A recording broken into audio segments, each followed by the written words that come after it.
Good morning, everybody, and thank you very much for that kind introduction, and this whole opening has been absolutely wonderful. I'm going to talk about the varieties of cannabis legalization, and you can tell in my talk the giveaway of the main point is that this is not a yes or no decision. This is an area where we have lots of different options. I'm not going to give a political talk. I'm certainly not going to tell you whether you should or shouldn't support legalization. I think there's more than enough people offering opinions in that space. Instead, what I'm going to do is talk about the research and what does it tell you about if you pull this lever or that lever, what might happen, what benefits will you get, what costs might you endure. There's my info. My Twitter feed's there. I understand people like to tweet talks, or if you want to follow me, you come for the science, you'll stay for the atrocious puns. So here we go. Just disclosures, I don't have any connection ever, nor will I, with the cannabis industry itself. I have advised a pharmaceutical company that's developing a CB1 antagonist that could be used to treat people with cannabis. And I don't have, I'm not in the White House anymore, so everything I say is just my opinions. I don't speak for the US government or my university or anything else. So let's start with what we're going to go through. First, I'm going to go through some of the key concepts in this area. Second, I'll talk about what's going on in this very interesting time around the world with cannabis policy. Then I'm going to talk a fair amount about the US for the reason that we have a lot of data now in the US on cannabis legalization. And then last, a bit about policy if you decide as a country, whatever country you're from, decide to go forward, some things you might want to think about as you design your regime. So key concepts, many of them used inconsistently, incorrectly, and certainly in the media and sometimes in science as well. I'll go through each one. Decriminalization, legalization, commercialization, normalization. Okay? So start with decriminalization. What that means is policies that focus on people who use cannabis. And it's removal of typically criminal penalties, like we arrest people for smoking cannabis. We fine people for smoking cannabis, and cutting those back or eliminating them entirely. Now, this has been done in lots of different countries. It's been done in Australia in certain parts. It's been done in a lot of states. There's all kinds of varieties of different ways you can cut it down. Now, important to remember, it's only focused on the user. This isn't affecting the people who produce cannabis and sell cannabis. One of the first things people want to know is, well, if we take away those penalties, won't a whole lot more people use cannabis? And the answer is no, not a whole lot. Some, but not a whole lot. I mean, you can think of criminal penalties as kind of like a cost to buying something, but it's a poorly distributed cost. You may never have to pay it. There may be some people afraid enough that they won't use because there's a possible penalty. There's also people who just follow the law in principle. They like to follow what the law is, and so they might start using cannabis when you decriminalize. But if you look at the literature internationally, places that have pulled back at the user punishment level, maybe cannabis goes up a little, but not a whole lot. But there is something that does change a lot, and that's arrests. So we decriminalized cannabis in my home state, California, in 2010, and this is just the first 12 months. I mean, talk about a policy effect. These are arrests for adults and for youth for cannabis possession, and pretty much wiped them out. It went down, I think it's 86% in 12 months. So there's, an important point here is that if what bothers you about cannabis policy is the arrests of users, this is a very easy thing to get rid of. You just simply say that we will not arrest cannabis users. See how that works? It's a complex policy point, right? It also means, though, importantly, sometimes people think, well, the only way you can get rid of arrests is we have to have, a corporate industry like we have for tobacco, and we're totally normalizing it. Well, actually, no, you don't have to do that. You can do, this did not mean that we had cannabis companies. This just said we're not going to have the police arrest kids or adults for cannabis use. It's not just California data. I just picked that because it's dramatic and it's local, but you can see some data right here in this country. I think probably those of you who are Australian have heard of cannabis expiation notices. It's an alternative way to handle people who've been using cannabis. Just to give you one of the studies, Western Australia, a nice piece of work saying of people who had contact with the police around cannabis, when they switched from an arrest to an expiation notice or like a ticket, how many of those folks then got in trouble with the police again later? And a pretty big change. Initially, it was almost a third of people. One cannabis contact with the police would mean other contacts, and it went down to 0. Now, people who study criminology worry a bit about also a different phenomenon called net widening, which is maybe if we make the punishments easier, the legal system will apply them more frequently, okay? Just think about the logic of this. So if you're a police officer and you see somebody smoking marijuana and you think, oh, I don't want to arrest somebody, that's an awfully heavy penalty to put on them just for smoking cannabis, you don't do it. But then it becomes a ticket. You think, well, it's just a ticket. You know, what's a big deal? I'll give them a ticket. And so sometimes that does happen in criminal justice. We cut penalties and we find a lot more people get subject to them. And there's a little evidence that happens sometimes with decriminalization, but not a lot. Just for example, in California, we didn't see compensatory arrests in other areas. We didn't see a massive surge of tickets in other areas. So you know, maybe that happens a little, but I think broadly speaking, if you decriminalize, you can be confident that cannabis users are going to have less contact with the criminal justice system. So that leaves you with a values decision. It's not a science decision. Do you think that's a good deal? You pass a policy, you get many fewer arrests, and you maybe get a little more cannabis use. That's up to you. I mean, that's not something we can pronounce on scientifically. So to sum up what we know about decriminalization, it does cut arrests a lot if they were prevalent to begin with. And I add that caveat because sometimes places decriminalize in law, but the police have stopped arresting a long time ago, so you're just rationalizing what they've already been doing. But let's assume you've been making arrests. You will get rid of them. You won't change the market. The illegal market is still there. It's still subject to illegality, growers, sellers, all that kind of thing. Contrary to what a lot of people think, the funny thing about legalization and decriminalization is legalization doesn't actually change arrests very much. Decriminalization does. You think, how can that be? That doesn't make sense. And it's because if you had a very, very aggressive anti-cannabis regime where the police are arresting people all the time, and all of a sudden overnight you said legalization, you would see a huge drop in arrests. But that never happens.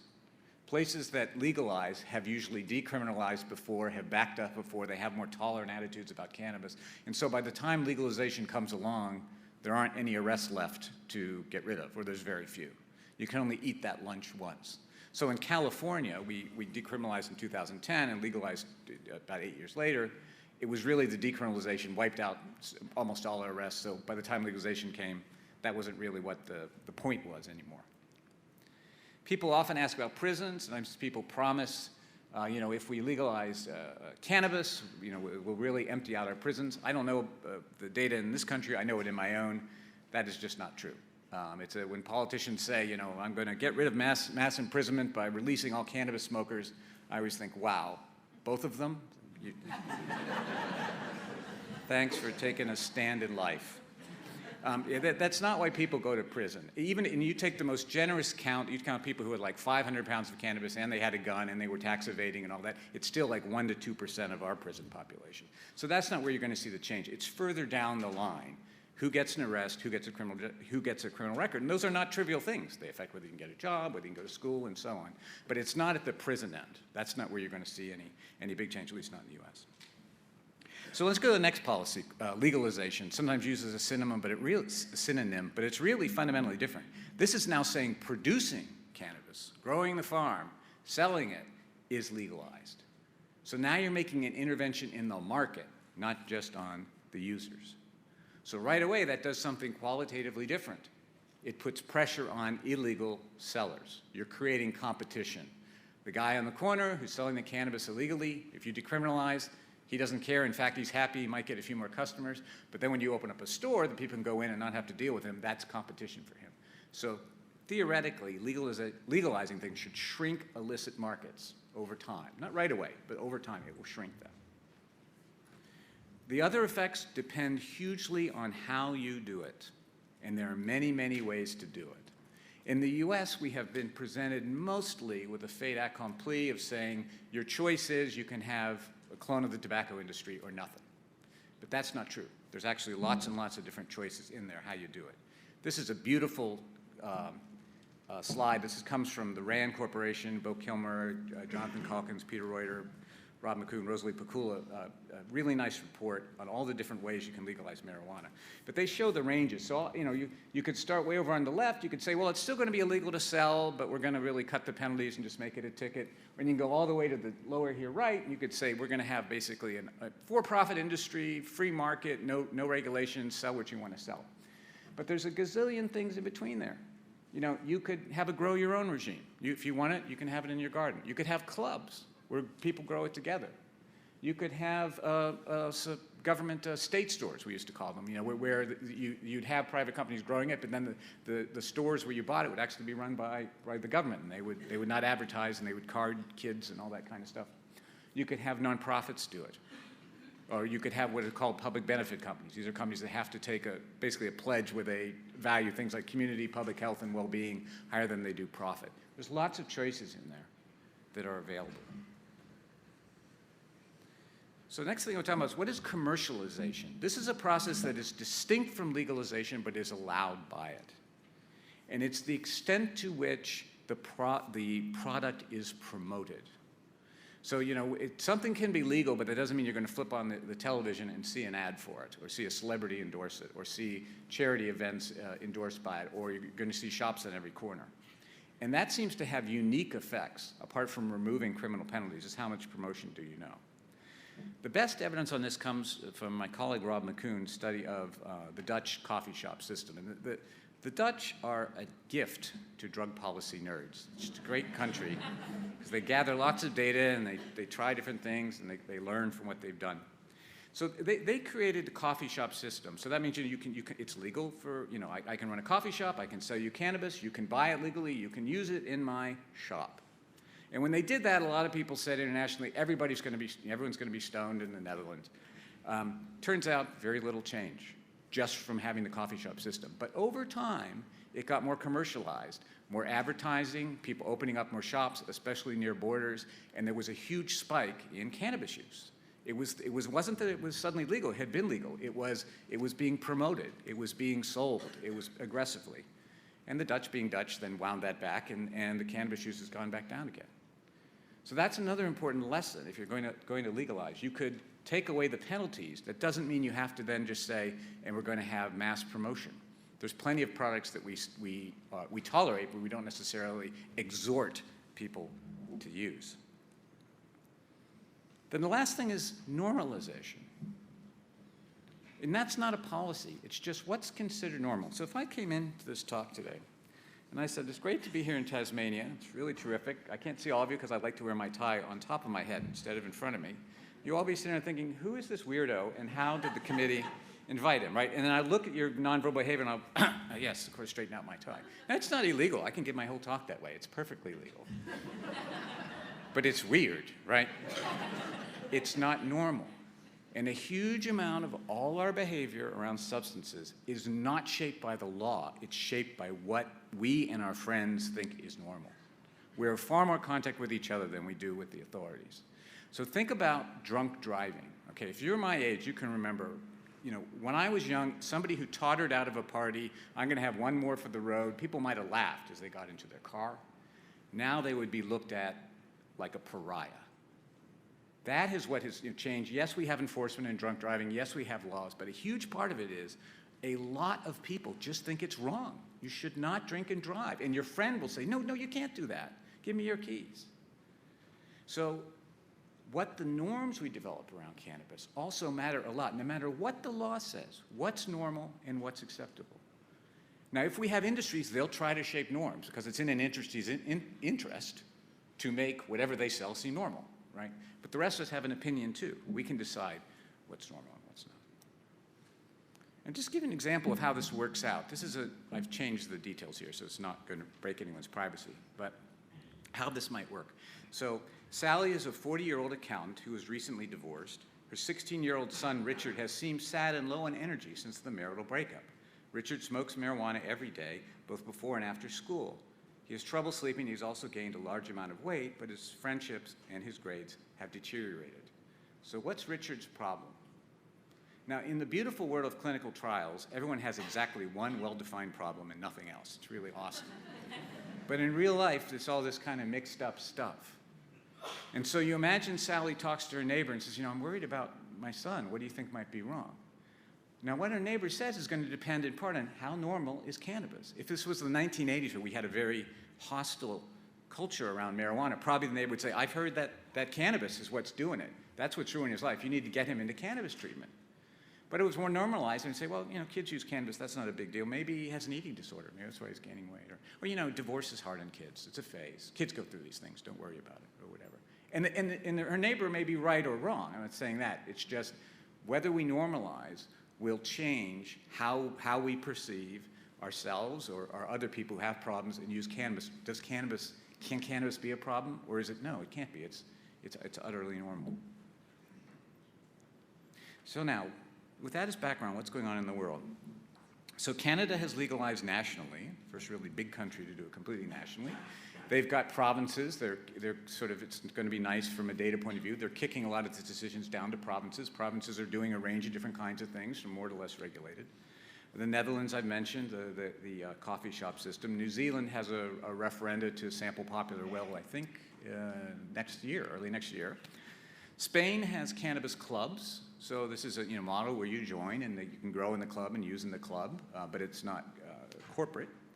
Uruguay is legalized cannabis. It's available through pharmacies. And then there's the United States, which is what we're going to talk about more, which has gone a different route. Now, why focus on the United States? Well, first off, I have to say the United States is not typical of other countries in lots of important ways, particularly in the amount of power we give to companies and their minimal tradition of regulation. In fact, when people in other countries ask me about what to look at for cannabis, I usually say, don't look at us, except as perhaps a negative example. So the stuff I say about states may not generalize depending what your own country's culture is and so on. But the reason I'm going to talk about it is it started a while ago, and we have some data, so I can actually tell you something beyond speculations of what happens with different models. And yes, important, what the models are more public health or others that make a hatch of it. And I had to make that joke because the Federal Dad Joke Act of 2018 says puns of that sort cannot be passed up. There's strict penalties, okay? So what do we have? We have a federalized system like you do. So states can decide certain things, the federal government can decide certain things. At the moment, the federal government says cannabis is illegal, but they're not doing anything so states can do what they want to do. 11 states and the District of Columbia, which is our capital, have legal recreational cannabis right now. A lot of others have medical cannabis. I put that in quotes because sometimes medical cannabis is really close to legal cannabis because it's so loosey-goosey. Mostly what's been done is on a private for-profit model. The more you can sell, the more money you make kind of thing. But there are some interesting wrinkles there. Two places, the District of Columbia and Vermont, have what's called grow and give, where you can grow it, you can use it, you can give it away, but you can't sell it. And then broadly speaking, irrespective of what we're doing in recreational marijuana, overall in the US, you just see there's more normalization of cannabis use, there's more decriminalization. Arrests are going down even in places that haven't really legalized cannabis. There's just a change in the culture that's sort of a mega trend. So what does this mean for public health? So I'm going to talk about 6 things. How prices collapse, why they collapse, what that means for taxation, revenue for government. What about potency? Then I'm going to talk about the increase in heavy use. Then about whether there's going to be substitution effects, meaning will people change other substance use because of cannabis use? And then last, treatment. Will people still come in to be treated for cannabis use disorder? So probably one of the most striking things is legalization causes a collapse in the price of cannabis. Drop is not strong enough word, decline is not a strong enough word, collapse. Sometimes as fast as prices dropping 2% per month. This is data from, I write for a newspaper called Washington Post. Some of these graphs are from my work in the Post on cannabis. But this is the Washington state data. They legalized first. Colorado is, down, the other early legalizing state down. You're seeing this all over. So why does that happen? Well, there's a reason they call it weed. It's not that hard to grow, okay? The only reason cannabis ever cost as much as it cost was because it was illegal. So right now we have the wholesale price at the farm gate is about $1,000 a pound. This is a calculation that Jonathan Calkins did very helpfully. How cheap could you go? Well, cannabis yields about 1,000 pounds per acre of land. If you think of other products, maybe similar to tomatoes. Tomatoes cost $10,000 to grow an acre of tomatoes. Convert that out, and it works out to about 2 to 3 cents for a gram of cannabis, or about 1 to 2 cents for a joint. So very, very cheap. And that suggests that the price in the end, if you have national legalization, legalization everywhere else, could fall another 90, 95%. To the point, Jonathan said, it could be like the beer nuts they leave for you at the bar, or the chocolates they put in the hotel. That's how cheap it could be. Why does that happen? Well, imagine this. Let's say you're a student here at the University of Tasmania, and you're looking for a summer job, and I say, well, I have a furniture store down here on Davie Street. You can work there in the store. What you do is you tell the customers about the furniture, and if they like it, you sell it to them. So I can do that. And say, okay, so I'll pay you $20 an hour. Is that fair? Yeah, sure, that's fair. And say, okay, great. Oh, I should let you know something. The furniture's all stolen, and if you sell it, you could go to prison. And also, there's another furniture store down the street, and that guy hates me, and he has a gun. You should probably get a gun. And whatever you do, don't call the police. Now how much do you want to be paid? $20 an hour going to do it? No, right? So when you're in a legal business, you have trouble getting labor. A lot of people just won't do it. You have to risk compensate people a lot to work for you. You also can't operate at scale. So a drug, street corner drug dealers, they might do 10, 15, 20 deals a day on a good day, because you have to always be on the lookout, you have to have people watching for the police, all that kind of thing. But somebody, a supermarket cashier, can run through 15, 20 items in a few seconds, right? It's because it's all out in the public. And they can have all the economies of scale you can have in a legal market. You can't when you have to hide in an illicit market. If you have a contract violation and you're in an illicit business, what are you going to do about it? You can't go down to the police and say, I sold that guy perfectly good heroin, he didn't pay me, I want you to arrest him. Right? You have to basically get a posse together and try to get your money. That's another cost you endure. Last thing is you can have the world's greatest marketers. You can go to, in the US, it'd be Madison Avenue, and hire brilliant people to do slick advertising campaigns and all this kind of stuff. Very hard to do that in an illicit market. So you remove all those costs, and you find that, wow, you can make pot pretty cheap. So that has a lot of impact on the voter who was hoping to make a lot of tax revenue from this drug.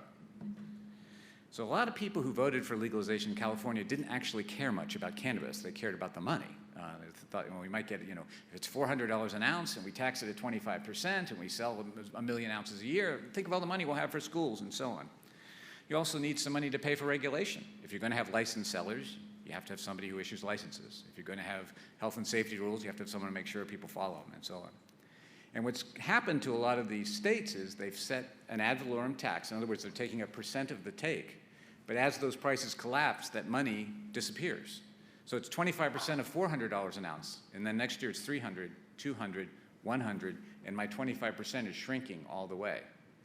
And if you're a state, you're like, well, he paid 2 cents for a joint, but we get a penny of that in tax. That's not what they were counting on. So you have to do something about that if you're a state, if you legalize, if you're the government. And I think the way to do that is to not set things on the percent price of a drug that's going to collapse. So there's other ways to do it. You could, for example, tax based on how much THC is in the product. You could tax based on the raw weight of the product. Now, if you do that, let's say you said it's $200 an ounce, that's what we're going to take no matter what, there is some risk about driving up potency, right? Suppliers might say, well, if it's this much per ounce, I'm going to make those ounces really, really strong. And that just brings up potency more generally is worth looking at. In the US, cannabis is a lot stronger than it used to be. Of course, there's the commercial grade cannabis and then Sinsemilla, but you can see both have been going up for a very long time. The red is the data based on the first 30 million sales in the state of Washington, legal sales, clocking in at a bit over 20% THC. So that's pretty high, and we don't actually know a lot of what those products do. And that includes other products that are 50, 60, 70, 80, 90% that the industry is developing that we don't know a lot about what they do. So this is another thing you should think about from a public health viewpoint. I don't know if anyone quotes this anymore, but at one point there was a slang expression in the literature, the iron law of prohibition. And what it claimed was, prohibition makes products more potent because people have to evade detection. Actually, that turns out not to be true because we're seeing more and more potency in legal markets. I think it'd be more accurate to say potency conveys advantages to sellers, right? It's an advantage. It's more potent, it's easier to transport, but also more people get addicted to it. Addicted people are the best kind of customers. I make more money, and so on. So there's nothing in legalizing that guarantees you a drop in potency. We're seeing the opposite. So that makes a case, I think, to put in rules about that, like we do. You can't I can't say this is my beer and it's 50% proof. You're not allowed to do that. Say a beer has to be between 4 and 8 or whatever percent.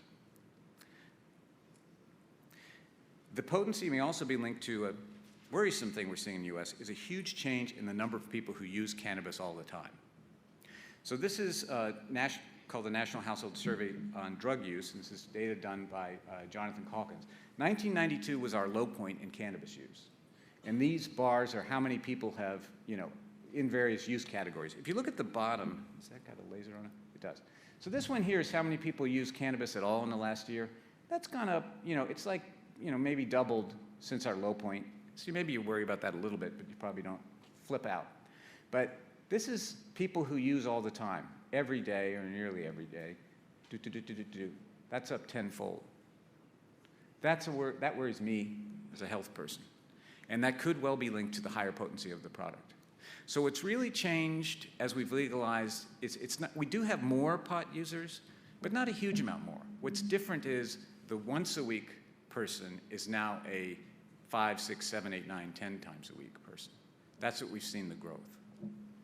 And that, if you look, most drugs, just broadly speaking, right? Stronger drug, more frequent exposure, you expect more harm. If it's a weaker drug, less exposure. So I think there's reasons to be concerned about potency, and if you legalize, to take steps to protect against it. I'm just going to skip this because I might run out of time. Just to say how different these eras are, and this is hard to do depending on what age you are. Kind of think about what your own experiences might have been with cannabis. So if you look in the old days, back before we had the internet and everything, a typical U.S. cannabis joint might have been 4% THC. Typical American user rolls about a 0.4 gram joint. That works out to consuming 4.6 milligrams of THC a day, on average, if you were like once a week. Average user in Washington today is smoking 20% THC, smoking it at least once a day, and that's consuming about 300 milligrams today. That's a big difference. And if you want a parallel for the difference, it turns out to be the same difference between chewing on the coca leaf and using cocaine. So that's a large effect. So that's kind of worrisome, but you could say, well, maybe though what will happen is people will start smoking more cannabis and they'll start using other things, and if that, less of other things, and that would be good. Like if it turned out that cannabis legalization made cannabis go up 50% and alcohol use drop 25%, that would probably be a win for public health because of the amount of violence that's associated with alcohol. But is that true? There's some studies reporting results like that, saying, when we legalized, drinking went down or opioid use got less common. But unfortunately, a lot of these are pretty oversold. This is a pretty painful indictment of one of these findings written by Theodore Caputi. So there's a group of researchers said that when you legalize medical cannabis, alcohol consumption drops by 15%. And he just worked out the math of that. So 15% of US alcohol consumption is 96.4 million gallons of pure alcohol. That's 205 billion standard drinks, like a beer or a glass of wine. For that to really be true, that would mean the average medical cannabis user would have to cut their consumption by 3,000 drinks a year. And for the people who weren't drinking, someone else needs to chip in 6,000 fewer drinks a year. And a lot of the other findings, when you just do the math of, there's some that say, the average, lose 10 pounds, the whole population kind of stuff, they don't hold together very well. So we've got some weak science that's being overplayed. Here's one area where that's been true is, we have an opioid epidemic, us in Canada. It said medical pot. Well, this is a very common headline in the United States. And there was a paper done that stopped here around 2010. And this is a correlation between having cannabis legalized and opioid overdose. And there was a negative correlation up to that point, and they published it. And just recently, led by my postdoctoral fellow, Chelsea Shover, we added 7 more years of data, and we found actually now that it goes the other way. Now, we don't believe that cannabis is killing people with opioid overdoses. We don't believe this either. We just think when you have ecological correlations, there's lots of spurious things that happen. But this was really sold as the proof. And was also interesting, when this study came out, people said it was really terrific, incredible science. When we replicated it using the same methods, not similar methods, the same methods, we literally got the computer code from the other researcher, who's a great guy. The same people said, oh, that's a bad study. You can't believe ecological correlation. Right? But don't think there's anything there. And it's important in general, Wayne Hall and I have a piece arguing about this, that if you're going to say correlations equal causation, it can't be they equal causation when I say so. You have to either, you have to go all in on that or not. And so someone can look and say, well, oops, excuse me, how do I go back? Okay, wait, is this one? No, okay, I can't go back. That's all right, I can just wing it. So yeah, you can see, oh, okay, yeah, so that study showed when, cannabis use became legal, opioid overdose went down. Yeah, that's a correlation, but there's also studies showing, Lisa Degenhardt has one showing that people who use medical cannabis and opioids consume more opioids than people who don't. There's studies showing that people who start using cannabis are more likely to develop an opioid problem later. And those are correlational. And I'm not saying any of these studies are correct. I'm saying it's not intellectually honest to saying, well, that correlation is causal in that one, but these two, no, they don't fit what I want to believe, so I'm going to say those are just correlation. You have to go all in on this. I mean, if you want to be a good scientist. And just to, just slight step away from Canada, I actually think just protecting the integrity of science is more important than anything else. And I'm not going to go into climate change, but I would say part of the reason why we're having trouble with climate change is most people don't believe, a lot of people don't believe scientists. It's really worth us to protect our reputation. Say, let's just report the data. Maybe it's inconvenient for us politically, but just we're better off in the long term just telling people what the situation is and not picking this finding and that finding because it comes out the way I want it to come out. Okay, end of sermon. So I don't think we know right now whether or not there's any substitution effects. I've seen some weak studies really entirely hyped. It doesn't mean it's not true, but they're not strong enough for you to say that. It's also important to remember there's enormous corporate and ideological interests at play. When that correlational study came out, Weed Maps, which is a company, put billboards all over the country saying legalize marijuana, it will save people from opioid overdose. And so that is, as we've seen with tobacco, once that money starts getting involved, it's easy for science to get corrupted. And we have to be as protective of the scientific enterprise with this new industry as we do with the tobacco industry. All right, let me talk about treatment. Will people still come in for treatment? Or will cannabis be so normalized that everyone will think, oh, no, it couldn't be the cannabis? Well, there's some interesting data on this. This is by Steve Davenport, and I'll tell you what this slightly complex slide shows, is that of people who meet all the criteria, who use an awful lot of cannabis, they smoke every day or nearly every day, they report fewer symptoms consistent with cannabis use disorder over time, over the years. So somebody who smoked super heavily back then was likely to say, yeah, I'm having problems at work and with my family, and people today are less likely. Now, there's more than one way to explain this. Maybe it's true. Maybe once you legalize, then your spouse doesn't criticize you as much, or your boss doesn't get on your case about it. So maybe, in fact, it's less harmful to be a heavy cannabis user now than it was before. That's possible. It's also possible that with normalization, people just underestimate the impact cannabis is having on their life. So like that example with the son, Richard, maybe it is the cannabis for him, but he doesn't see it that way anymore because this has become normal. Just like someone in the 40s would have thought, the cigarette companies in the 40s advertised doctor's favorite brand of cigarettes. People didn't associate cigarettes with health problems. Maybe we're moving to that way with cannabis. We just can't believe that it could have any health problems. We'll see. So there's some, whether those of you who are in treatment will still see people with cannabis isn't entirely clear. What we see in the data in the US, blue data are thousands of people pressured into treatment by the courts. Orange are people who just come in otherwise. Is the blue on the bottom there is shrinking pretty fast. And I think that's just going to go away. In other words, as it gets legalized, police aren't going to, or judges won't pressure people into treatment. But the overall number is roughly the same. So it seems we have two things going on at once. There's less pressure by the legal system to seek help, but more people are coming in voluntarily, which to me suggests there's probably some harm, because why else would they come in? And you see this in other countries as well. In the UK, it's one of the most common reasons people come in for treatment is cannabis use disorder. It's number one on new treatment seekers and number two for repeat treatment seekers. Okay, so I'm going to be careful about time here just a little more. So let me just talk a little about a few things to consider. This comes from a paper that's in press that Chelsea Chauvin and I wrote for American Journal of Drug and Alcohol Abuse, which is having a special issue on cannabis that looks really cool, edited by Brian Adenoff and Ziva Cooper. So first, medical systems should be medical. Thank you for coming to my TED Talk. So, there was just a disturbing study where women posed as pregnant and called dispensaries in California, and something like 2/3 of them said you need to smoke cannabis through your pregnancy. Okay, and you know, if you did that and your child had a problem, you couldn't sue them for bad medical advice because they aren't doctors. You know, they don't have any licenses. They're just bud tenders. Okay, so it's originally medical cannabis was a way for people to try to get to recreational cannabis. All right, that was a political strategy consciously engaged in. That doesn't mean that we should still have medical systems and give it the credibility and the status of medicine if there aren't all the checks and balances that we have in medicine. There's a reason why when your doctor gives you something, you trust them. Your doctor's highly trained, they're licensed, they can get in trouble if they do something wrong, the medication has been reviewed, all that kind of thing.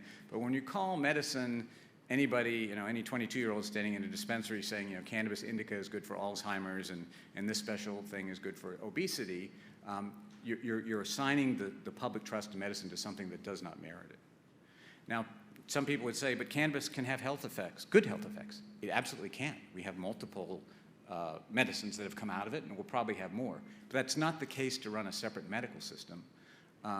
Look at, you know, drinking cranberry juice. Some people drink cranberry juice because they like cranberry juice. Some people drink it because they have chronic urinary tract infections and it reduces their risk. But we don't have cranberry juice dispensaries. We sell it right in the supermarket for everybody. In fact, you're doing it for your health and I'm doing it because I like it. That's irrelevant. And some states have actually started to move that way of collapsing the two systems and just having single oversight and not calling something medical, particularly when people are really sick, that isn't in fact medical. You know, we suggest strictness on the selling side. So there's a big literature on we used to have state stores that actually sold alcohol. I grew up in a state that had this, where the government runs the store. You still have private liquor companies and all that, but you had to go to a government store. It was really boring. They didn't advertise.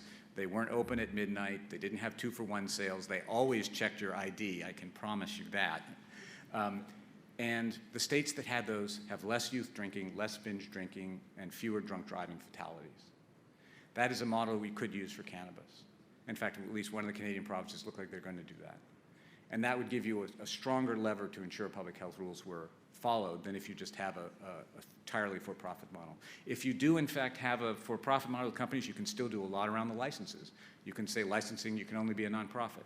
Or you can say, we're not going to have a lot of licenses. We're not going to let all of the licenses be densely packed in a single poor neighborhood and have to endure all that like they have to endure a bunch of bars and so on. There's a lot that could be done about shaping the industry. Every state I've advised about cannabis, I always say one thing, and so far everyone has listened to me, is don't allow combined cannabis tobacco products. Okay? Reducing tobacco use is one of the great victories of public health of the last 50 years. Lots of people like to combine the two. They'll do it themselves with blunts. I'm sure there are companies who would love to just make pre-blended tobacco cannabis cigarettes. There's no reason we have to allow that. We can keep those separately. I also am pretty creeped out by the fact that who's actually investing in this industry? Some people say, will the cannabis industry be like the alcohol and tobacco industries? Well, in some countries, Canada, it may just be a division of the tobacco or alcohol industries. So keeping some separation is desirable, separation of products and separation of the industries. Price collapse is actually a threat to public health. So, if you're 22 years old and you don't have a lot of money and you like smoking cannabis, you think cheaper pot, that's great. But then that same person is going to be 40 and they're going to have 3 teenagers and realize, I don't know if I want my teenagers to be able to buy like 10 joints with their weekly allowance, right? When drugs get super, super cheap, use goes up an awful lot, including among vulnerable populations. And there's a public health interest in keeping some floor under that price and not having 1-cent joints. There's multiple ways to do that. You could have a tax per ounce, tax per gram. You could do something called minimum unit pricing, which has been done for tobacco and is done for alcohol in Canada, where you say, you just can't sell it cheaper than this amount. You can keep the profit as a seller, but we're not going to have 1-cent joints. But I think there's good reason to intervene that way and not just have a completely unregulated free market where it gets as cheap as possible, because that's really, really, really cheap. Last, we need extraordinarily large research grants, big money grants, to worthy universities. Stanford. There's quite a bit that we don't know. And this worries me the most. If I tell people about here's a longitudinal study of the effects of cannabis, I kind of know it's wrong because a 20-year study of the effects of cannabis by definition started with that older, weaker cannabis that people didn't use that much. So I don't really know. I don't think anyone actually knows. What does it do to a teenager who smokes 20% THC every single day? I don't know. So we really need to find this out because it's spreading very quickly.